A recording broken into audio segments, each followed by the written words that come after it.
Assalamualaikum warahmatullahi wabarakatuh. Perkenalkan, nama saya Muhammad Raihan dengan NIM 20210530316, mahasiswa Universitas Muhammadiyah Yogyakarta, Fakultas Ilmu Sosial dan Politik, Prodi Ilmu Komunikasi.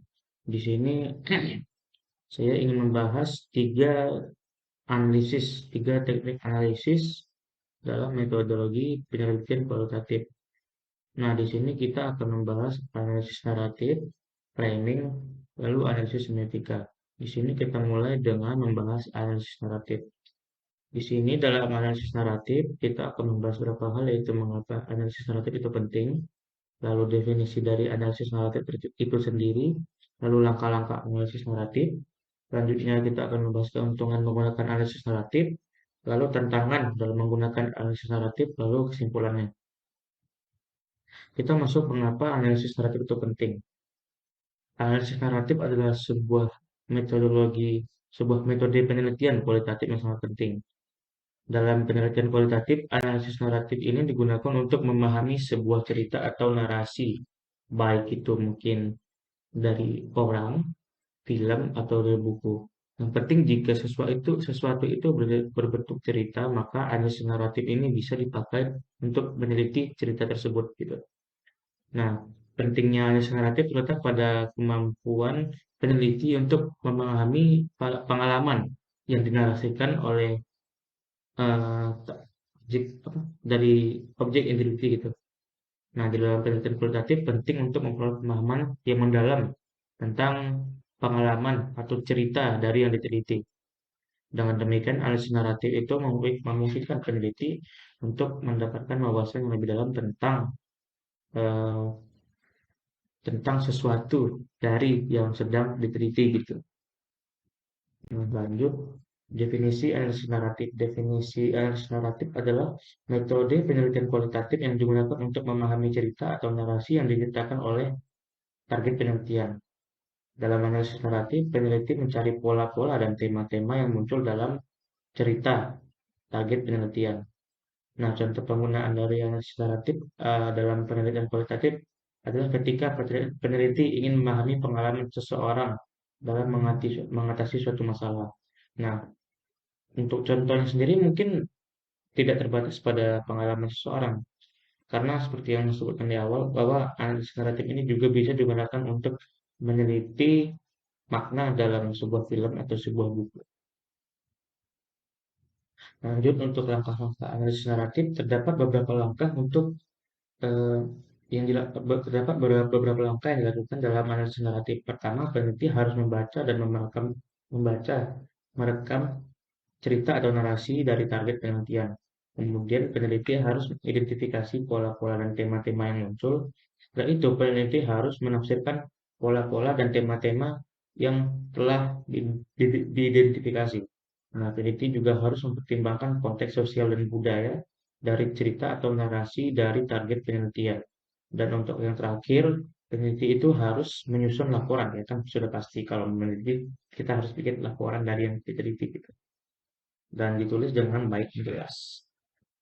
Selanjutnya, keuntungan menggunakan analisis naratif dalam penelitian kualitatif. Nah, menggunakan analisis naratif dalam penelitian kualitatif memiliki banyak keuntungan. Yang pertama itu, analisis naratif memungkinkan peneliti untuk memperoleh pemahaman yang mendalam tentang pengalaman subjektif dari eh, kalau kita membahas orang, ya kita bisa mendapat pemahaman yang dalam dari peserta penelitian gitu. Dengan demikian, analisis naratif dapat membantu menghasilkan data yang lebih akurat dan bisa dipercaya. Selain itu, analisis naratif juga memungkinkan peneliti untuk menemukan pola-pola dan tema-tema yang muncul dalam cerita peserta penelitian. Hal ini dapat membantu peneliti untuk membuat generalisasi yang lebih baik tentang fenomena yang diteliti. Lanjut, tantangan dalam menggunakan analisis naratif dalam penelitian kualitatif. Meskipun banyak keuntungan, pasti juga terdapat tantangan gitu. Nah, tantangan dari analisis naratif tersebut adalah interpretasi yang subjektif. Karena semua orang mungkin secara pengalaman, mungkin ada dua orang yang mengalami pengalaman yang sama, tapi hal yang mereka jelaskan atau ya hal yang mereka alami terasa berbeda gitu. Mereka mengalami fenomena yang sama atau sedang mengalami peristiwa yang sama, cuman dalam menceritakan atau dalam merasakan mereka mendapatkan perasaan, pemahaman atau experience yang berbeda gitu. Nah, di situ kita mungkin bisa mencari sudut pandang gitu dari objek-objek atau target penelitian. Nah, disitulah tantangannya itu. Lanjut untuk kesimpulan dalam penelitian kualitatif, analisis naratif ini sangat penting karena dapat memungkinkan peneliti untuk memperoleh pemahaman yang mendalam tentang pengalaman subjektif peserta penelitian atau target penelitian. Dengan menggunakan analisis naratif, peneliti dapat menemukan pola-pola dan tema-tema yang muncul dalam cerita peserta penelitian itu. Ya, mungkin gitu aja kesimpulannya. Dan kita akan lanjut ke analisis framing. Nah, baiklah selanjutnya sekarang kita akan membahas tentang analisis framing dalam penelitian kualitatif. Nah, di sini kita mungkin akan membahas beberapa poin yaitu apa itu analisis framing, mengapa analisis framing itu penting, langkah-langkah analisis framing, lalu mengatasi tantangan dalam analisis framing, lalu kesimpulan. Nah, di sini pertama yaitu apa itu analisis framing. Nah, analisis framing adalah sebuah metode penelitian kualitatif yang digunakan untuk memahami bagaimana pesan atau informasi yang disajikan dalam media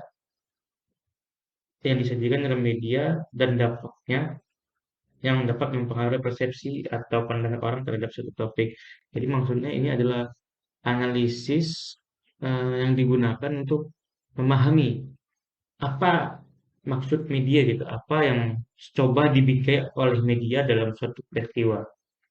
Nah, di sini dalam proses framing ini peneliti akan menganalisis elemen-elemen seperti kata-kata, gambar, penggunaan bahasa, dan tentu saja eh, media yang digunakan oleh media gitu ya, dalam mengidentifikasi pola-pola yang digunakan gitu.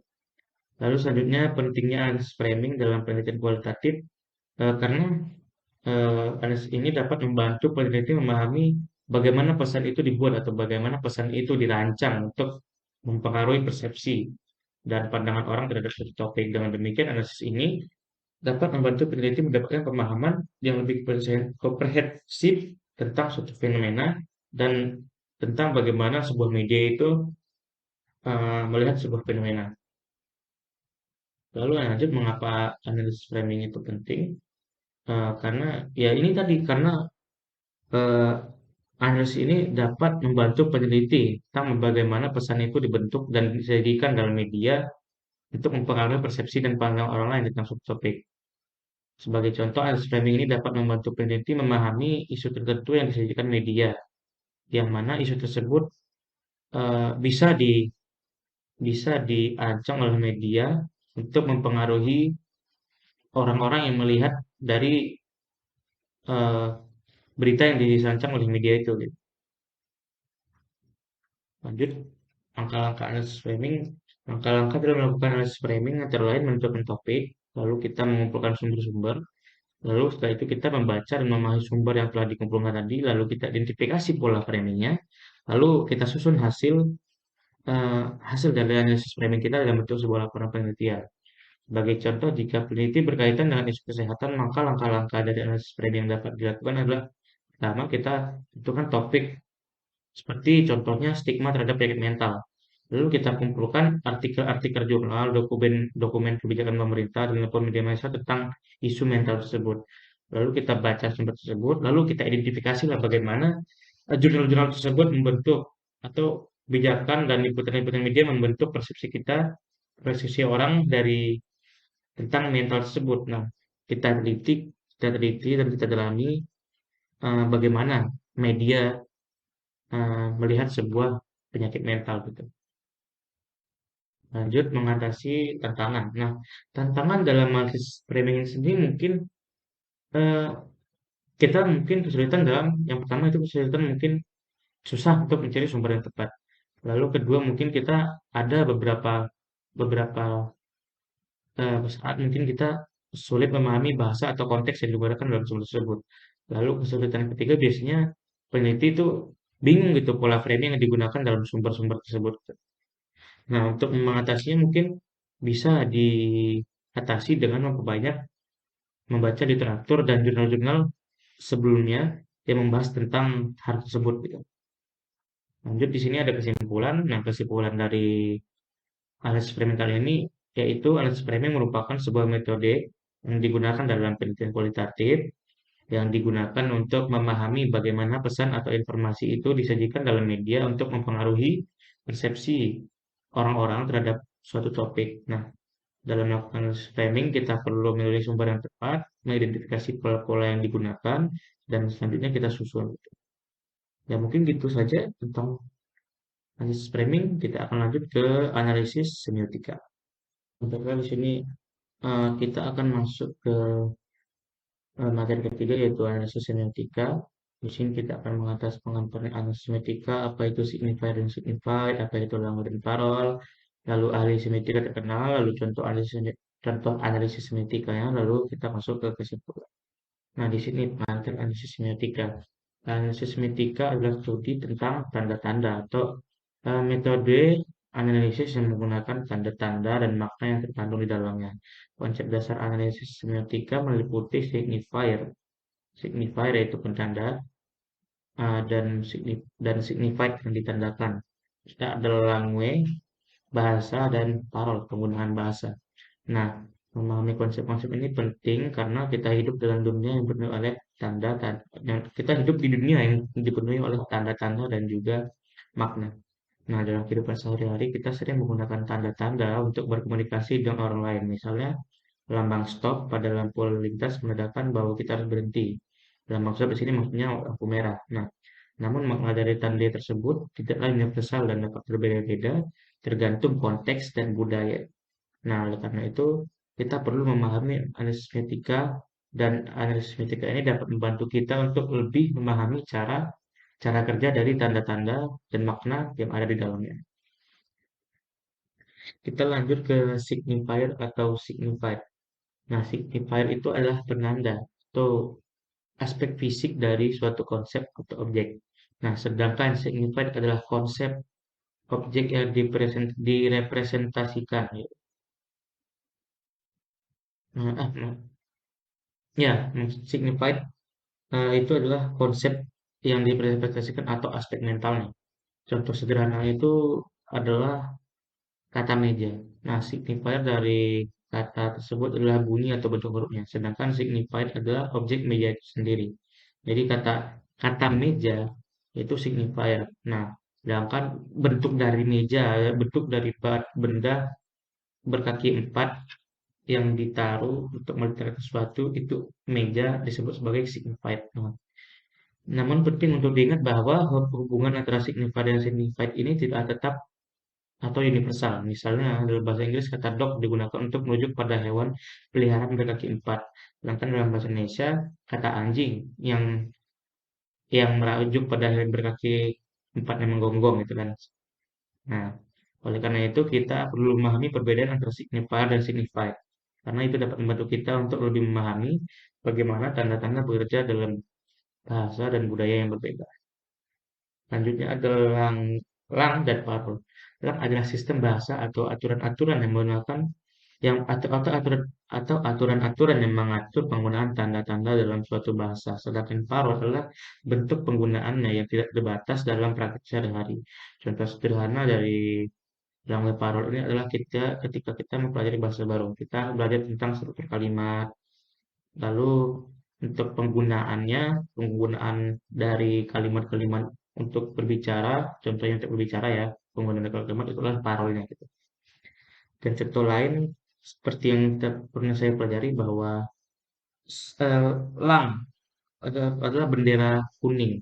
Bendera kuning itu langnya bertanda bahwa itu adalah orang meninggal. Sedangkan parolnya entah bendera itu mau dibentangkan tinggi atau maupun bendera itu terbuat dari kalung, selagi warnanya kuning itu menandakan bahwa orang meninggal gitu. Nah, namun penting untuk diingat bahwa parol dapat bervariasi bergantung pada konsep dan situasinya. Karena ya parolnya itu tidak dibatasi oleh apapun selagi menyangkut dengan lang, parolnya gak apa-apa gitu kalau bentuknya aneh-aneh gitu.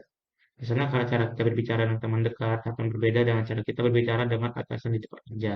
Oleh karena itu, kita harus memahami perbedaan antara ulang dan parol, sehingga itu dapat membantu kita untuk lebih memahami bagaimana bahasa digunakan dalam berbagai konteks dan situasi.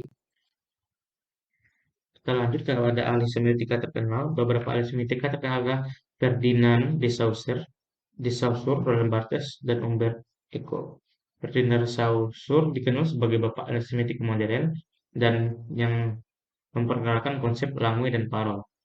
Nah, di sini Roland Barthes eh, adalah orang yang mengembangkan teori dari Saussure tentang langue parol signified. Jadi dia mengembangkan ke konsep yang lebih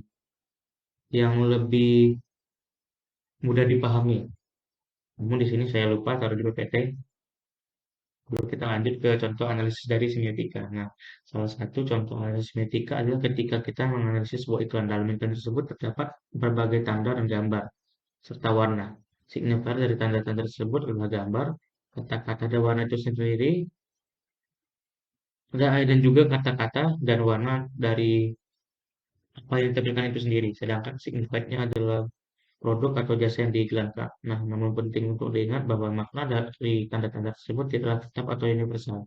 Misalnya sebuah iklan mobil mungkin memiliki makna yang berbeda tergantung pada siapa yang melihatnya. Bagi seorang remaja mungkin mobil yang sebagai simbol status sosial, bahkan bagi seorang keluarga dengan anak-anak, sedangkan bagi seorang keluarga dengan anak-anak, mungkin mobil dianggap sebagai sarana transportasi yang aman dan nyaman. Oleh karena itu, kita perlu memahami aritmetika karena itu dapat membantu kita untuk lebih memahami cara kerja tanda-tanda dan makna yang ada di dalam tanda tersebut. Lanjut kesimpulannya adalah nah, kita membahas konsep, kita telah membahas konsep dari analisis semiotika seperti signified, language, dan parol. Nah, kita juga telah mengenalkan beberapa ahli dan kegiatan mereka. Nah, kita juga sudah menjelaskan contoh konkret bagaimana tentang bagaimana analisis semiotika dapat diterapkan dalam kehidupan sehari-hari. Nah, dengan memahami konsep-konsep tersebut, kita diharapkan dapat memahami cara kerja dari tanda-tanda dan maknanya yang ada dalam kehidupan kita. Nah, hal ini mungkin bisa membantu kita dalam berkomunikasi dan kita dapat membantu kita dalam menginterpretasikan makna-makna, menginterpretasikan pesan-pesan yang ada di media. Mungkin sekian yang dapat saya sampaikan. Terima kasih atas waktunya. Lebih dan kurangnya saya mohon maaf. Billahi taufiq wal hidayah. Assalamualaikum warahmatullahi wabarakatuh.